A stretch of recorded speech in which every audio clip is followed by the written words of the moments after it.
ما قابل خلطها هيجا خلو مالا يا زيهم دماش دوالتم زديل حمدي فريجدش. Всех родственников поздравили, пожелания написали. Теперь можно и передохнуть после трехдневного ажиотажа беспрерывных звонков. Несмотря на пандемию коронавируса, праздник можно отметить в семейном кругу. ما خش بقدر يا أخشر سقط در إنه دليل ديتي سينو كشتاني خد ما قابودات خي ما خد يستات وخ نخبات سر بقدر ياش بتشعو ديش عشنا ياخش بس هتصبوا صعبة وقاموا برزعين ياخد دم ديت نتشوا يخشر دلز دين دسي دوست دوي.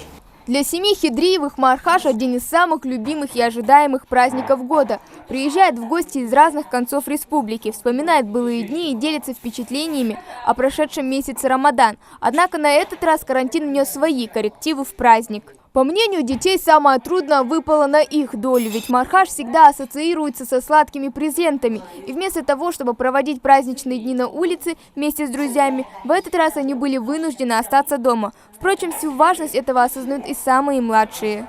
А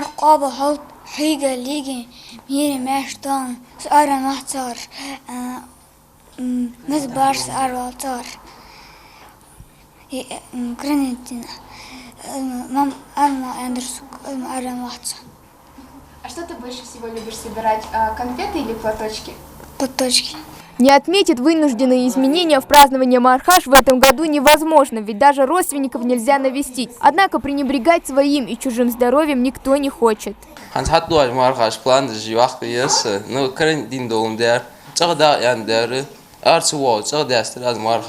Так уж сложилось, что из года в год хозяюшки старались удивить гостей своим разнообразным меню – ингушское, китайское, арабское. Какой только не хвастались кухни. Хотя на этот раз почти никто таких щедрых столов не накрывал. Алемка Хидриева признается, что для праздничного стола всегда предпочитала наши национальные блюда. И домашние кутмыш халтом бир обыкновенный шалова гектор сыскали зит кодери дизжвы что цацамашки еще квацан езизер.